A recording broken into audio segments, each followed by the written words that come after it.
Okay, so welcome to the GATE lecture session. So let me share my screen. Just a minute. We'll start with the session in few minutes.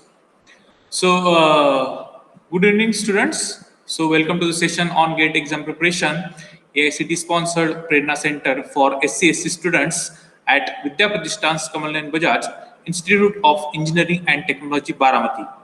So today we are interested for the subject electrical machine, and the topic which we are going to cover in this session is the DC generator.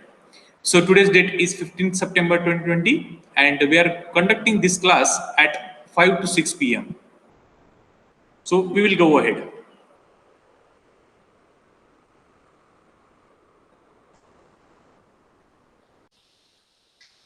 We will go fast so that the revision of the DC machine we will cover. And if you found any difficulty in hearing, or you can, if you found any difficulty in seeing the screen, then you can unmute yourself and you can speak. Okay. I hope I am audible to you and the screen is visible to you. Just put in the chat box yes or no so that I will go ahead. Yes? Okay, fine. Thank you. So, you know that whenever we are interested for the electrical machine consists of two parts, AC machine and DC machine. So, under the DC machine, there are again two subparts, DC generator and DC motor. Obviously, the weightage is equal for the DC generator and DC motor. We will stick to the syllabus of GATE. We will not cover any single point apart from the syllabus, and believe me, this 1 hour will be the useful for you. So that will be my guarantee. Okay. So this is a DC generator which we will study first, or we will brush up the things which are important from DC generator.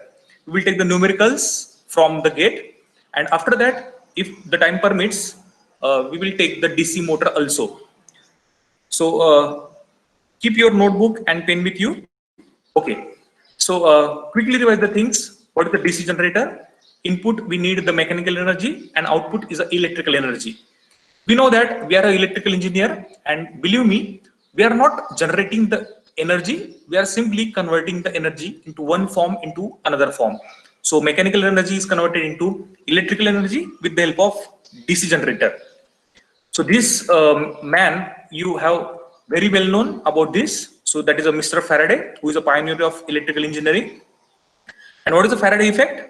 Whenever you are going to consider the magnet, copper wire, and if there is a motion is available, the electricity is going to produce. So we are interested for the important concept voltage, that is the potential to move, that is in volt. Current, charge, movement of electrons, which is measured in amperes. Resistance is the opposition to the current, which is measured in ohms. And power is nothing but it is a product of I into V, or in some form you can write I square R. So you have to remember this picture, Faraday, yes, and you have to remember this effect, Faraday effect. We will revise the things first, and then we will go in a difficult part. Okay. So this is the Faraday's law of electromagnetic induction. You are familiar with this, and I believe you are very much interested about this Faraday's law of electromagnetic induction. What it says, if we are having a conducting wire, so this black wire denotes a conducting wire, and this magnet, which is a moving magnet, so you can say this is a permanent magnet, and whenever we are moving this magnet inside to this coil, obviously there is a flux is going to link, and this flux will cut by this conductor, and obviously there is a production of voltage. This is the first law of electromagnetic induction. So in the word, you have to remember, whenever the conductor cuts, the magnetic flux and EMF is induced in that conductor. So you have to remember this animation.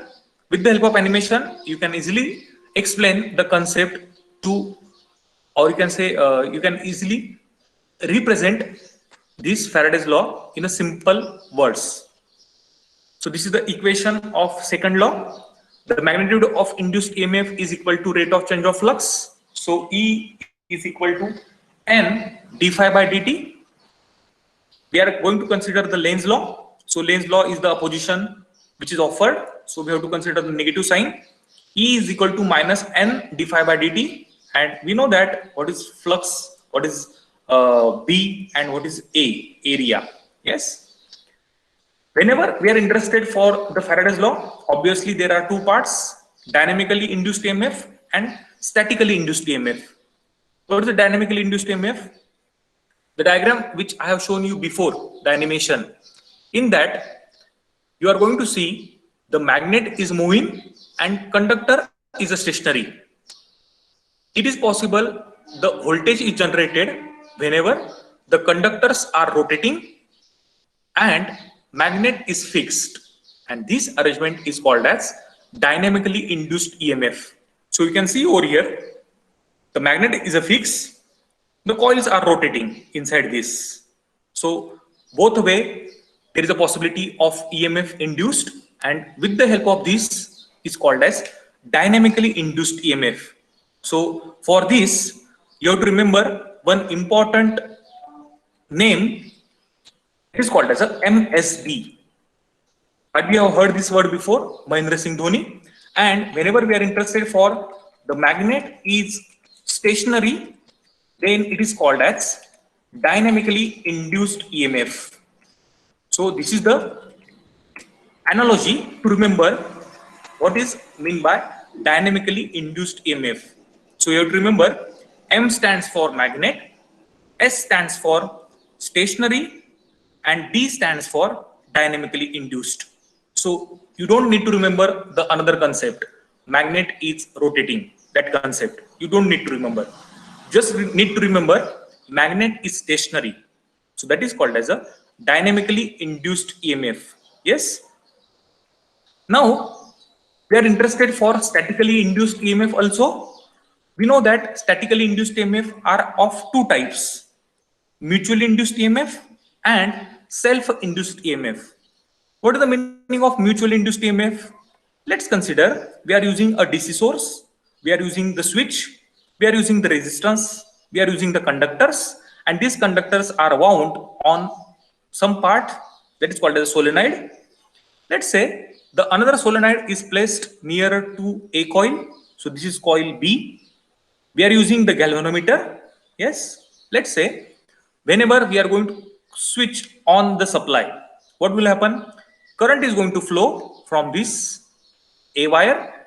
It produces the flux in this direction. We know that these fluxes are get linked with part B. So there is a production of EMF at this side. So this is called as a mutually induced EMF. What is the example of mutually induced EMF? The perfect example of mutually induced EMF is the transformer. The next part is the self-induced EMF. So many of you have known this diagram. This is a diagram of solenoid. Whenever we are using a DC source, the switch is there, the resistance is there, the conductors are wound on the metal part, and it will get connected to source. Let's say the switch is closed. After the switch is closed, the amount of current is going to pass from this winding. It produces the magnetic flux, and we know that whenever there is a possibility of magnetic flux, it will induces the EMF inside this. So this is called as the self-induced EMF. What is the example? Solenoid, toroid is an example of self-induced EMF. So if you are becoming an electrical engineer, you must know what is the induced EMF. So induced EMF are of two types: dynamically induced EMF. The perfect example is generator. Magnet is fixed, coil is rotating. That is called as a generator. Whereas statically induced EMF are of two types: mutually induced EMF and self-induced EMF. Mutually induced EMF has a example transformer, and self-induced EMF has a example solenoid and toroid. I hope this point is clear to you. We will go ahead. This is the basic of electrical engineering. Now we know that there are two types of generators: AC generator and DC generator. We will not discuss the AC generator, but let me show you the picture of AC generator. So this is called as construction of single loop or single turn alternator. So here you can see there are magnet, which is a permanent magnet, and we are using a single turn coil. Let's say this coil is connected to the resistance and this coil is connected to one voltmeter. Yes. What will happen if the coil rotates? As per the Faraday's law of electromagnetic induction, the EMF is produced inside this conductor. This is called as generation of AC voltage. Yes, we are not interested for the AC voltage because AC part will be covered by Jaiswal madam. But let me finish this, the single loop generator. Let's say we are using the north pole and we are using a south pole of the permanent magnet. This is a conductor. Let's say the motion will be like this inside this. Yes. So this motion is parallel to magnetic flux. So the no voltage is produced. So amount of voltage is zero. Whenever the amount of conductor rotates, there is a cutting of flux. It will produces some part of EMF. So we have to follow this motion of conductor like this. So this is called as single loop generator produces single phase supply. Yes. Now we are interested for our point of interest, DC generator. Believe me, if you are interested for DC machine, your concept of AC machine should be clear. Yes. So AC generator should be clear. After the AC generator, we will study the DC generator. You can see in the diagram, we are using the shaft. We are using the, you can say this is a stator, which is a fixed part. So this is called as frame, or in some books they are using as a yoke. They are called pole shoes are available, and on the pole shoes we are using the field windings. Here are the sealed ball bearings. So at the in this side and as well as at this side we are using the two ball bearings. Armature we are using. Armature is nothing but it is a set of conductors. Brushes we are using for the case of DC machine, and we are using a commutator, which converts, you can say, the amount of AC into DC. So that is called as a commutator. We will go ahead. So this is the part you have seen for the DC machine, and I hope this you are familiar with this part. What it indicates? It indicates the pole shoe, or you can say this indicates the yoke. So this outer part indicates the yoke. This is the hook. These are called as poles. So north pole, you can see over here. This is south pole, north pole, and south pole. So this is the 4-pole machine. Believe me, whenever the question is asked how the DC machines is developed, you have the two choices. Either you can take the permanent magnet, either you can take the temporary magnet or the electromagnet. But make sure that poles always exist in even numbers. So that is an important point. Poles always exist in even numbers. 2, 4, 6, 8, like that. Yes.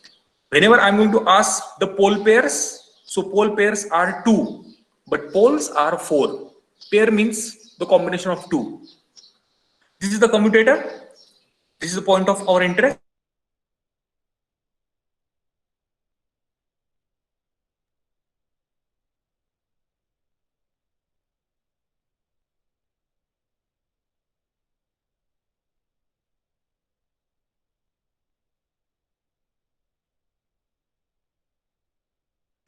And this is called as armature. Of DC generator, we are interested for the construction of DC generator, and we will discuss the important material to be used for this yoke. You can see over here in the diagram. Believe me, in this class I am going to show you the pictures, and from that picture you can easily remember the concept. So yoke is obviously made with the cast iron. So this is the outer structure. The next part you can see over here, this is the yoke. So this is my hand I have taken, and I have given the name as field coil, and this is the field coil, and this outer part is called as yoke. Construction of DC generator, the second part is pole. So you can see over here, this is the pole which is fixed to this yoke.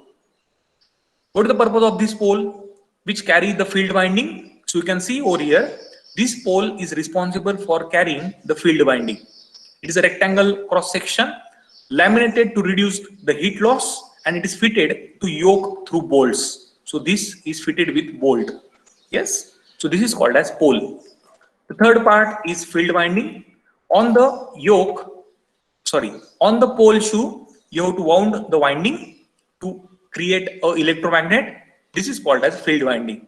And which is the material is used for field winding? Enamel, coated copper or aluminum wire. Definitely the question will be asked in the GATE also, or in sometimes the state government exam also. The material to be used for field winding. The answer is enamel coated copper or aluminum wire. Yes. The fourth part is an interesting part, armature. It is a set of conductors, or you can say it is a set of coil, which is round on metal core and mounted between the pole of an electromagnet. So you can see over here, this is the armature and these are the brushes. This is the drive shaft and this is the commutator. Yes. So you can see over here, this is the armature.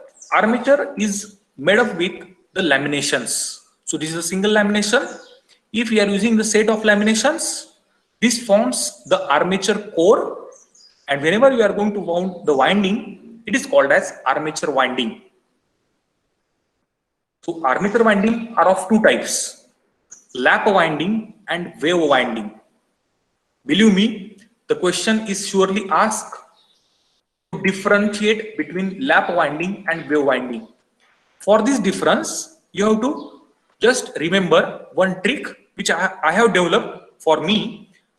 Lap is nothing but, you can write over here in the chat box, lap stands for LAP.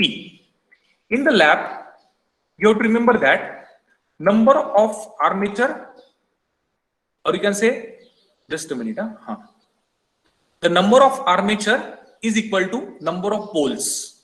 So if we are writing LAP, it means L comma A is equal to P. So that is a concept. To remember the concept of lap, you can remember like this. So inside the wave winding, you have to remember A should be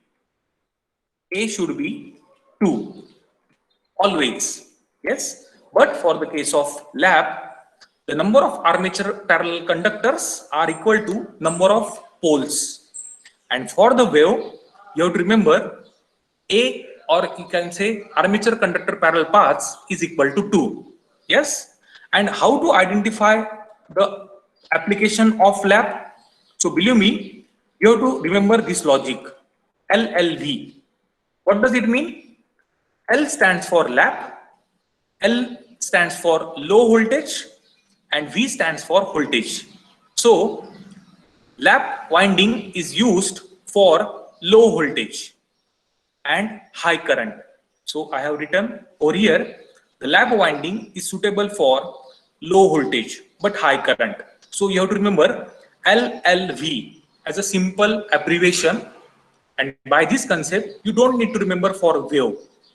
Where wave is used for high voltage, exactly opposite of lap winding. Obviously, if there is a high voltage, there can be a low current also. So the question is definitely asked in the GATE also, in the state government exam also. What is the application of lap winding? You have to remember only the word LLV. L stands for lap, LV stands for low voltage. You don't need to remember for wave winding. We will go ahead. So this is the commutator, and you have to keep in mind commutator converts AC into DC. Yes. So this is the process called as commutation. We will not go in this detail. So if you have any doubt related to this commutation, you can ask me personally, because it is a time consuming process. Yes. So you have to keep in mind, for the commutation process, there is a pulsating DC is going to produce. So this is a pulsating DC. It is not purely DC, it is a pulsating DC. Brush is made up with carbon or graphites. So you can see over here, this is a black portion which indicates the brushes, and their material is used as carbon or graphite. So this is the construction of DC generator. You can see over here, this is the armature. First, there is an armature core is available, and on the core, you have to wound this type of winding. After that, you have to use the commutator, and after that, you have to use the shaft. So same way, you can use the bearing here also, and you can use the bearing here also. So this is the construction of DC generator. Believe me, first you have to understood the theory part, and then you have to go for the numerical. So this is the principle of operation. I told you earlier, the DC generator converts mechanical energy into electrical energy. The fundamental is the same. Whenever the conductor move in magnetic field in a such a way that the conductor cuts across the magnetic flux, the EMF produces in generator. EMF causes the current to flow if the conductor circuit is closed. That is the basic point. That is a common sense point. Whenever the circuit is closed, then and then only the EMF is going to flow, or the current is going to flow. So this is the animation of DC generator. You can see over here. Let me stop this. So now we will discuss this animation. So you can see over here, this is a permanent magnet, North Pole. You can develop the magnet with the help of coil wound around this and by flowing the amount of current. But for the simplicity, I am using the permanent magnet. So this is the North Pole and this is South Pole. We are using a single turn here. We are using the commutator arrangement in a such a way that it will produces the pulsating DC. So let's say if the single turn is rotated in a such a way that like this. Now what will happen? You can see over here the waveform is generated. We know that whenever the magnetic flux is parallel to this single turn, then there is a no voltage is going to produce. But if these magnetic fluxes are going to cut this conductor, then obviously there is a production of voltage. So this is the animation of DC generator. I hope you understood this DC generator in detail. You have to draw the diagram. You have to remember the concept. The concept is very simple and it is based on Faraday's law of electromagnetic induction. And I have told you what is the Faraday effect. So just put in the chat box if you have understood the concept. So we will go ahead and we will discuss the next important point. So if you have understood, just put in the chat box yes. Okay, fine. Now we will go ahead because the time is limited and we have to discuss the important concept. So this is our point of interest, Fleming's right hand rule. Believe me, you have to remember the motor and generator. For the generator, there is a right hand rule is used. So for this also, I have developed my own trick. What is the trick? Trick, you have to remember just the word RG, Rahul Gandhi. What does it mean? R stands for right and G stands for generator. Yes. So whenever we are interested for the generator, you have to use the Fleming's right hand. You don't need to remember for the motor. Obviously, from this RG, you can develop the trick of left hand with motor. Yes. But believe me, you have to just remember RG as a word. R stands for right and G stands for generator. And for the motor, left hand rule is used. So in many government exam, in many interviews, in many, you can say the state government exam also, this basic question will be asked. So what is the Fleming's right hand rule? Fleming's right hand rule suggested us. So if we are using a permanent magnet, this is the North Pole and this is South Pole. We know that the magnetic flux is going to produce from north to south. So this is the direction of field. So this, you can say the first finger indicates the direction of field. The middle finger, second finger represents the current. And obviously this term indicates the direction of motion of conductor. So this is a Fleming's right hand rule and it is applicable to generator. We will go ahead. So there are types of DC generator. What are the types? DC generators are classified as separately excited and self-excited. Self-excited are of again three types: series wound, shunt wound, and compound wound. Compound wound are again of two types: long shunt and short shunt. Believe me, why there are types of generator? Depending on the applications, depending on the needs, we have developed the types. So you can see over here, I have tried to draw the diagram also. So this is a separately excited. The amount of source is a DC source over here, and the amount of source for armature is a DC source. So separately excited. Self-excited means what? Same amount of source is used for armature and winding. So this is called as series. Shunt means armature and field winding are in parallel. And for the compound, there are long shunt, long wire is available, and for the short shunt, short wire is available. That is a simple logic for the types of generator. After that, this is our interesting point, EMF equation. Believe me, all the questions from DC generator will be asked from this concept, EMF equation. We will not discuss the derivation, just you have to remember this formula.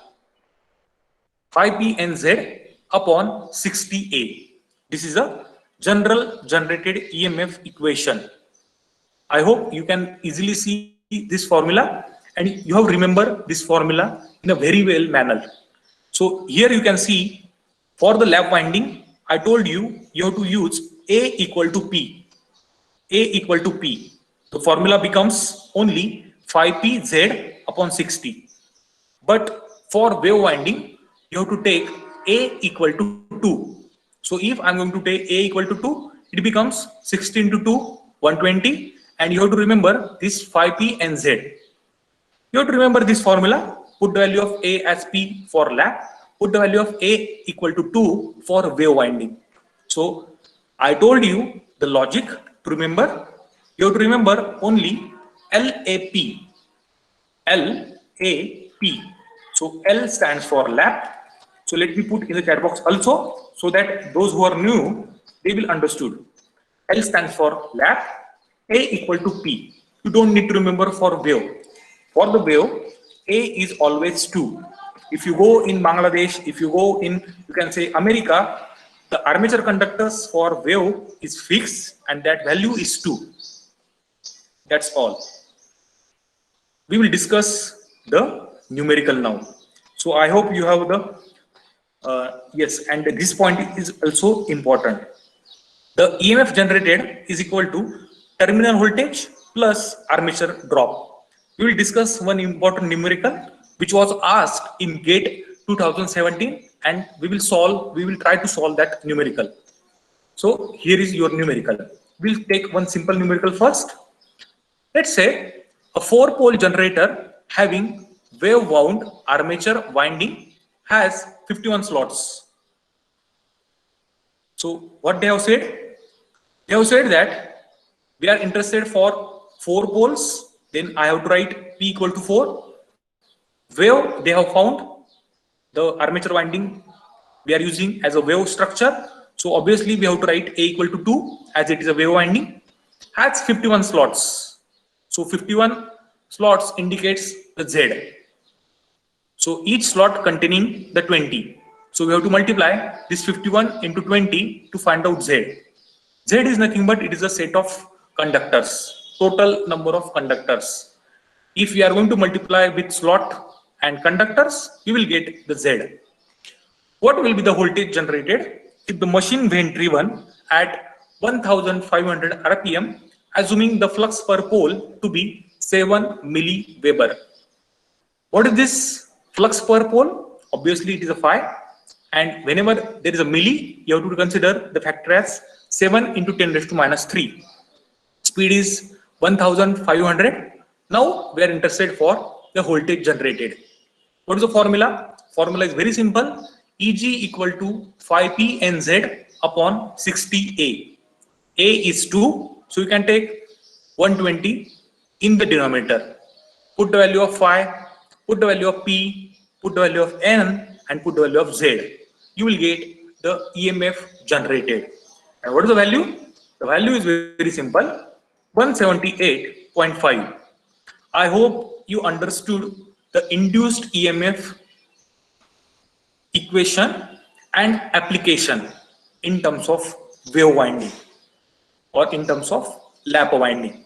We will take one numerical which was asked in GATE 2017. What is the numerical? Numerical is directly given the quantities. Phi is equal to 50 milliweber, Z is equal to 960. They have given directly the Z. N is equal to 500 RPM. P is equal to always in even, so it is 8. And they have given A equal to P equal to 8. Now tell me which type of winding is this, and you have to find out the induced EMF. So let put in the chat box which type of winding is this. Lap winding, correct, Komal. Now you have to find out the induced EMF. Rekha, yes, lap winding, correct. You have to find out the induced EMF. The formula is very simple. What is the formula? Phi P N Z upon 60A. Put all the values. You will get the equation as 400. 400 is the answer. 400 volt. Yes. We will go ahead. Third numerical. This numerical was asked in GATE 2012. So what is the numerical? We will solve this numerical in a systematic way because the previous two numericals are easy one, and by you can say with the help of online calculator you have to put the value and you will get the answer. But for that you have to remember the concept of lap and you have to remember the concept of wave. What is this numerical?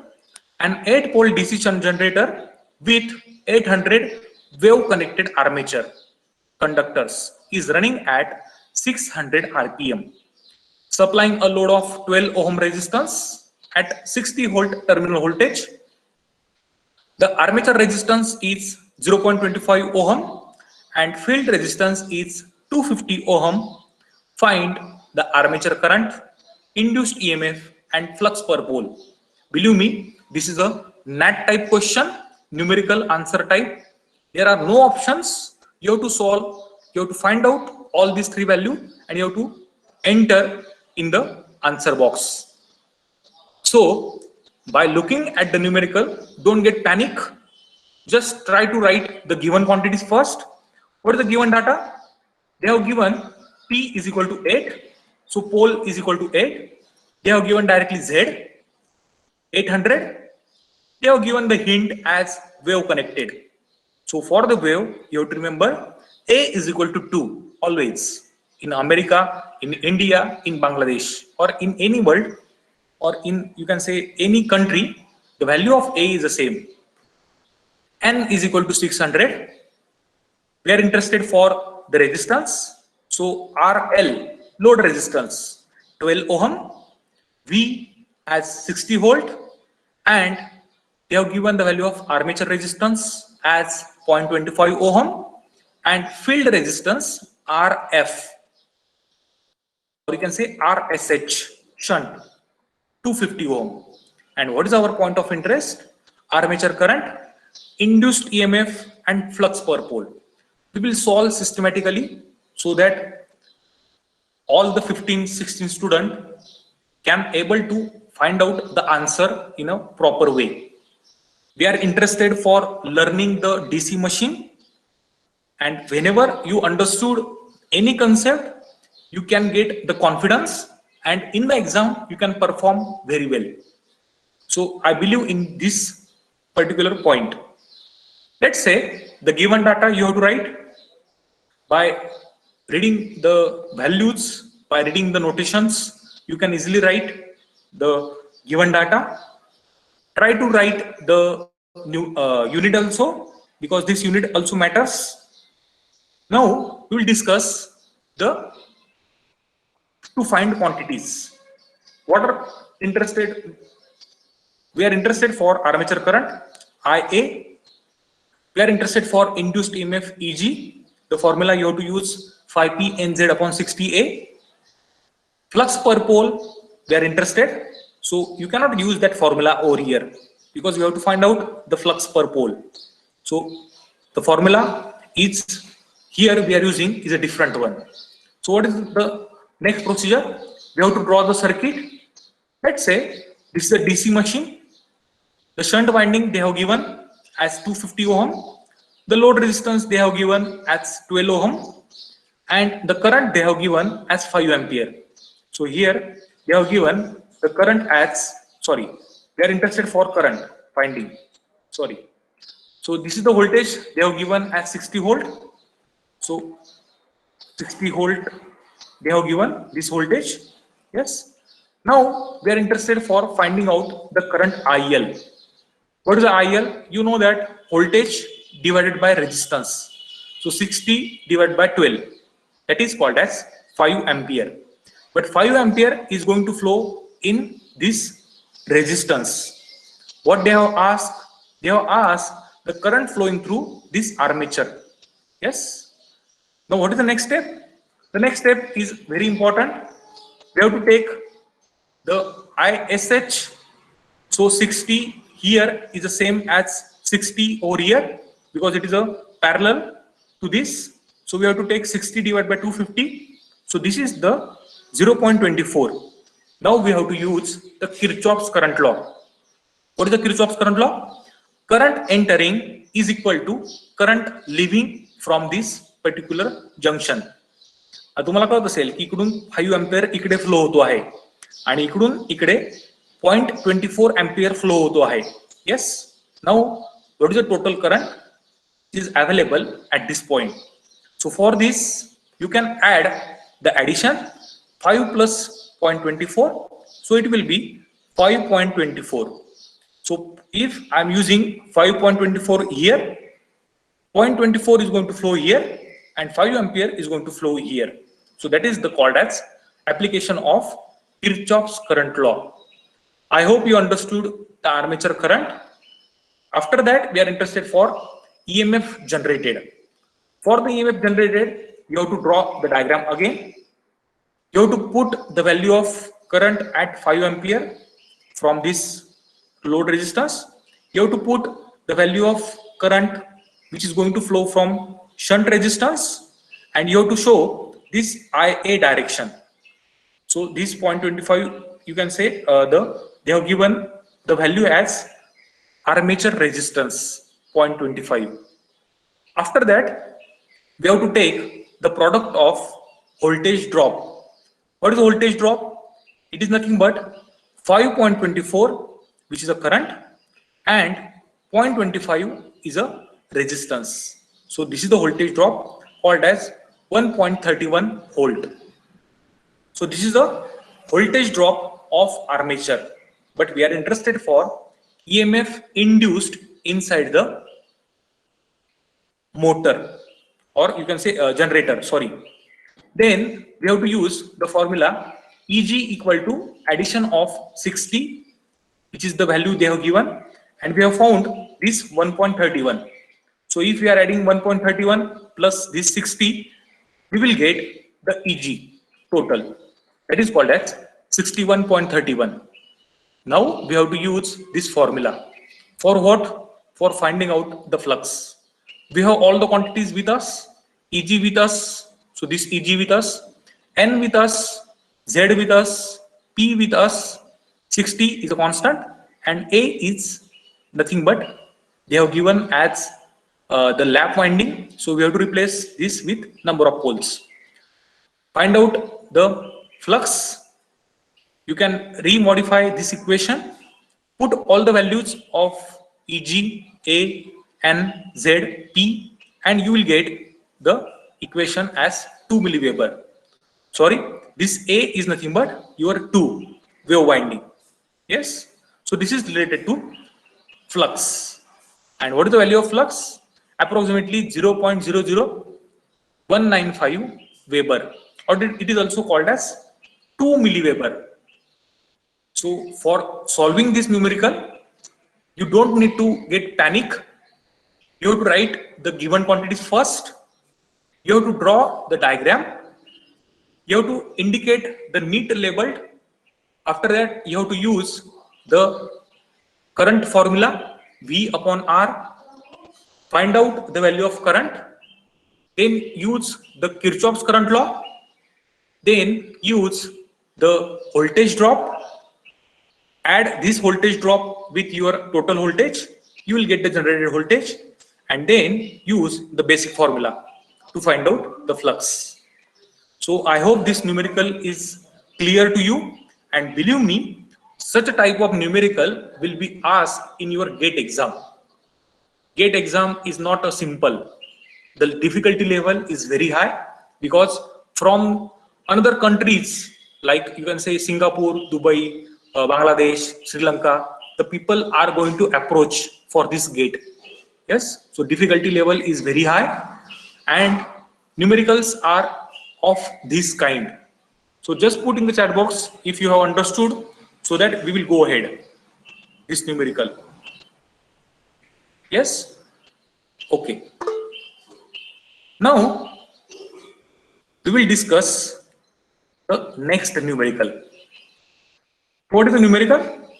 A shunt generator delivers 450 ampere at 230 volt and the resistance of the shunt field and armature are 50 ohm and 0.03 ohm respectively. Calculate the generated EMF. First, you have to draw a diagram. We can see over here in the diagram or in the numerical, shunt generator is there. You have to draw a shunt field winding and you have to draw a armature. You have to use the load, obviously. So let's say this is a current IA which is going to flow from this armature. 230 volt, they have given the value of this generated EMF. Delivers a 450 ampere at 230 volt. So this EMF which is delivers to this load is 230 volt. They have given the value of resistance of shunt field as 50 and they have given the 0.03 ohm respectively. So they have given the armature resistance also. So I have not drawn over here armature resistance. Our point of interest is what? Generated EMF. Then we will use the same formula which is previously we have used. ISH we have to find out 230 by 50. So we have to use this 230 by 50. So the amount of current is 4.6. This side 450 ampere is going to flow and ISH we have found as 4.6. By adding 450 plus 4.6 we will get 454.6. So if they have asked armature current, our answer is clear. Current flowing through armature is called as armature current and it is addition of load current plus shunt current. So 454.6. Our numerical is not over. We are interested for finding the generated EMF inside the generator.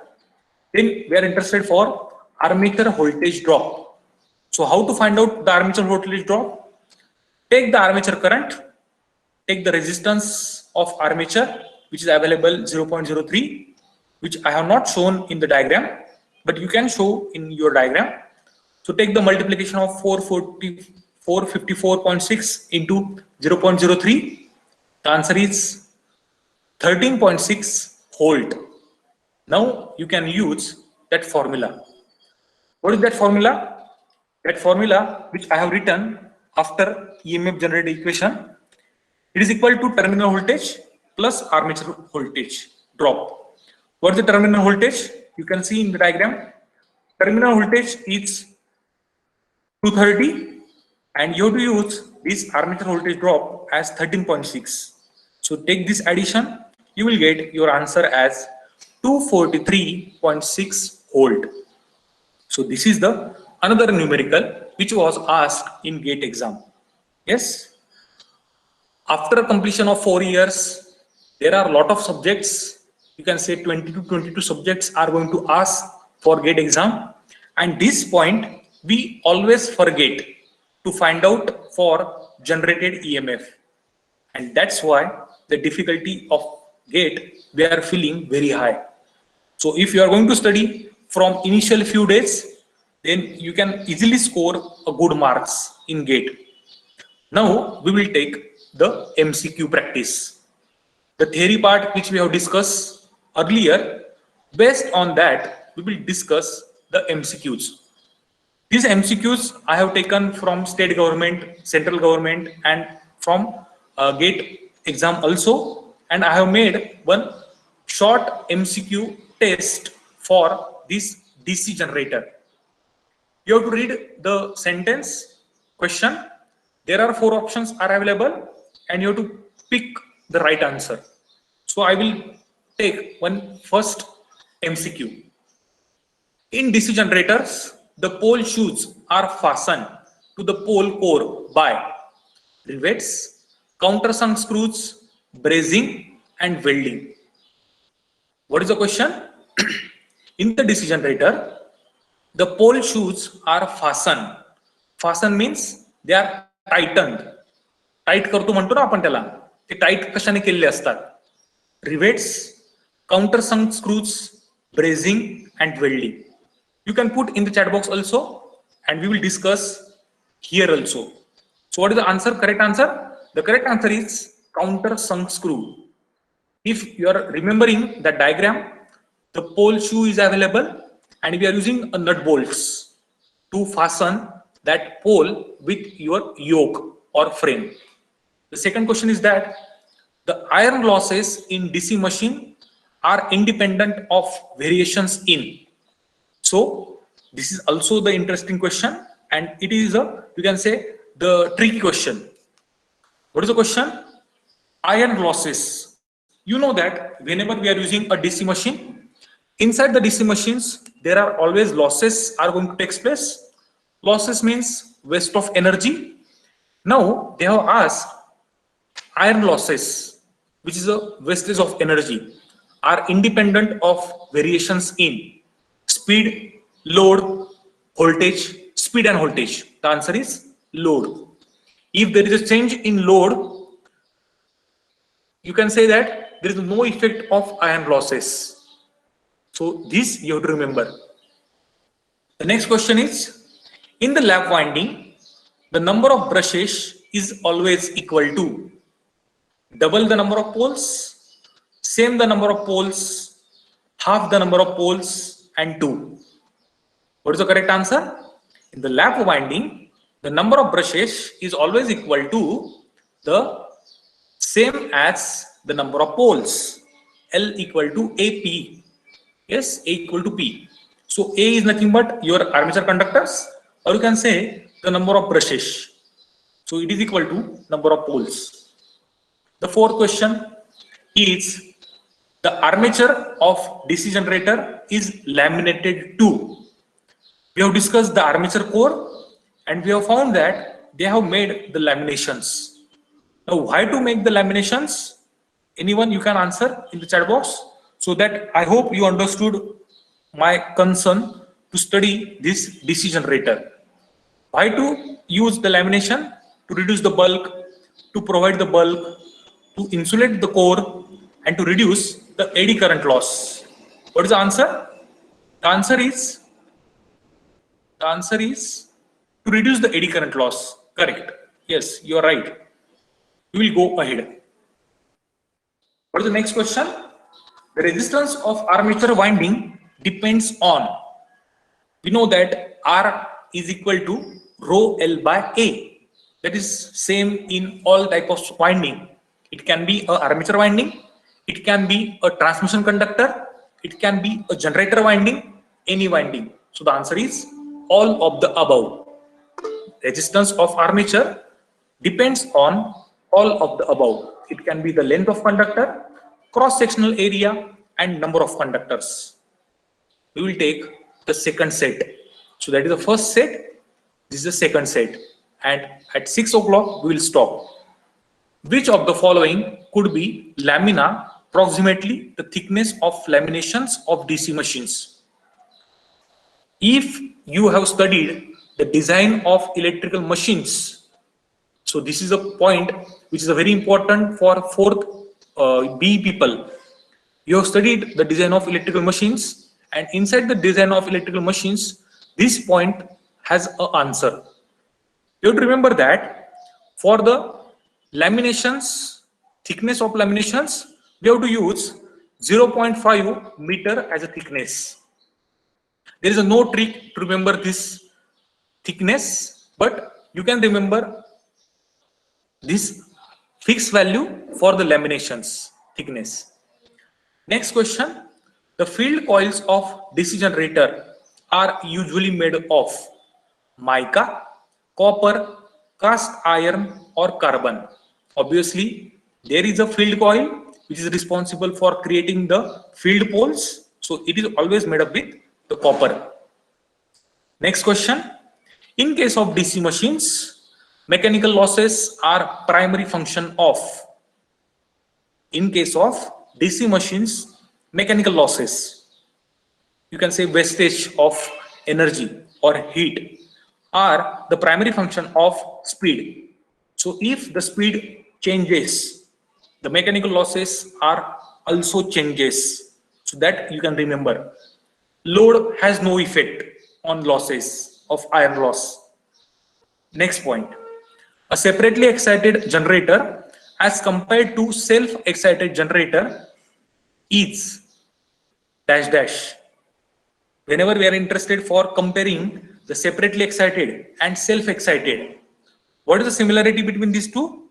You can say that which is amenable to better voltage control, is more stable, has exciting current independent of load current, and has all of the above. So the answer is has all of the above. So it is better voltage control than separately excited. It is more stable, self-excited is more stable, has excited the current independent of load current, and obviously it has a all above features. And this is the last set, and we will stop over here, because see, if we are going to take the DC motor today, there will be a lot of confusion for you. So in the few days I will try to explain the DC motor also in the same fashion, in the same manner. We will stick with the important concept, and you will surely get a confidence after doing these DC machine lectures. What is the question? Brushes of DC machines are made up of. What is the answer? Brushes. Brushes are made up with carbon or graphite. So there is the option of carbon. The bearings used to support the rotor shafts are generally, we have to use the bearings at the starting end and at the you can say the lower end. So we are using a ball bearing. So this is definitely asked in state government exam. For the DC generator, when the number of poles and number of armature conductors is fixed, then which winding will give the higher EMF? Question you have to read very clearly. In the DC generator, when the number of poles and number of armature conductors are fixed, then which winding will give the higher EMF? Which winding will give? The answer is the wave winding. So we know that the number of poles, or you can say the number of armature conductors is fixed. So that is a 2 is available, and which will give the higher EMF in between lap and wave. Yes. In DC generators, the cause of rapid brush wear may be, you know that inside the DC generators there can be a chances of the DC generators, there are the chances of wear and tear, and you can say that there can be chances because of severe sparking, rough commutator surface, and imperfect contact. And the answer is any of the above can be a cause of rapid brush wear and tear. So this is a test of MCQ based on the DC generator. I hope you understood this concept. Yes. So let put in the chat box yes or no so that I can get the feedback from you. And believe me, in the next class, we will start with the DC machine in the same fashion, DC motor. Yes. So I have to share one feedback to you. You have to fill this feedback in 2 minutes, and that can be your attendance of this session. Thank you. God bless you all.